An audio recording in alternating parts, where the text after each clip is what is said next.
আমাদের কম বেশি সবারই মনে আছে মীর মুগ্ধর কথা, যে ছাত্র আন্দোলনে জুলাই মাসে নিহত হয়। কিন্তু দেখেন আমাদের দেশের আসলে রাজনীতি কতটা নিকৃষ্ট এবং কোন পর্যায়ে গেলে যে একজন মৃত মানুষকে নিয়েও আমরা রাজনীতি করি।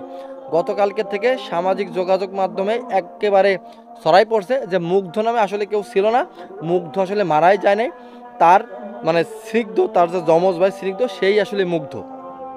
কিন্তু বিষয়টা আসলে একেবারেই অবান্তর, অবাস্তব। মুগ্ধ আসলেই একজন ছিল এবং সে আসলেই জুলাই আগস্টের যে আন্দোলন, সে আন্দোলনে সে নিহত হয়েছে। এখন ব্যাপারটা হচ্ছে যে এখানে কে বা কারা কিভাবে মারছে এটা হচ্ছে বিতর্ক, বা এটা নিয়ে আপনারা বিতর্ক করতে পারেন। কেউ বলতেছে যে ওখান থেকে অন্য কোনো পক্ষ তারা কি স্নাইপার দিয়ে শ্যুট করছে, কেউ বলতেছে পুলিশের গুলিতে নিহত হয়েছে।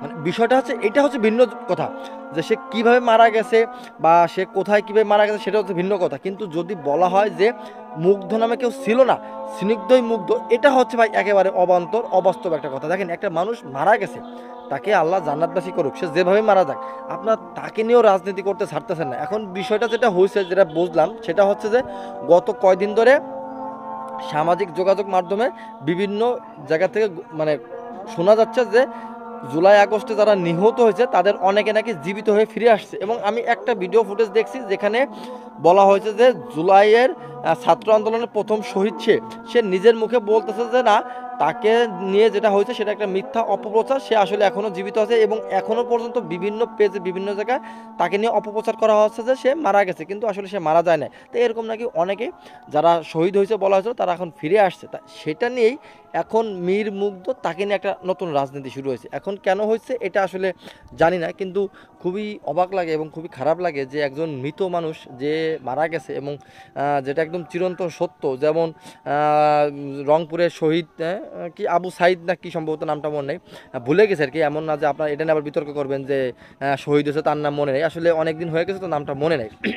সে যেরকম সত্য মারা গেছে, মীর মুগ্ধ এটাও সত্য মারা গেছে। এখন অনেকে আবার বলতেছে, স্নিগ্ধ দেখলাম যে কিছুদিন আগে ইউরোপে ঘুরতে গেছিল, এখন অনেকে বলতেছে আসলে মুগ্ধ মারা যায় নাই, তাকে নিয়ে রাজনীতি করছে, তাকে নিয়ে একটা প্রোপাগান্ডা ছড়াইছে, ছড়ায় তাকে এখন ইউরোপে পাঠাই দিছে। বা বিষয়টা আসলে তা না। স্নিগ্ধ যেদিন ইউরোপে যায় আমি সেদিন তার নিজের ফেসবুক পেজে দেখছি যে হ্যাঁ সে ইউরোপে গেছে এবং সে যে আসলে তার যমজ ভাই এটাও বাস্তব। এবং মুগ্ধ নামে যে একটা ফেসবুক আইডি ছিল যেটা এখন ব্যবহার হচ্ছে না বা যেটা এখন কেউ ব্যবহার করতেছে না, সেই আইডিটা 2012 সালে খোলা হয়েছে। মীর মুগ্ধ না সরি মীর স্নিগ্ধ যে আইডিটা সেটা 2012 সালে খোলা হয়েছে। এখন অনেকে আবার বলতেছে যে মুগ্ধই স্নিগ্ধই নতুন পেজ চালাইতেছে, মানে আইডি চালাইতেছে, আসলে না।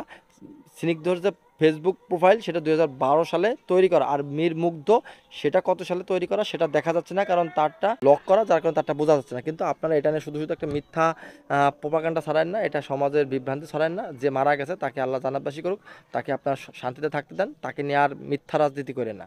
সবাই ভালো থাকবেন, আসসালামু আলাইকুম।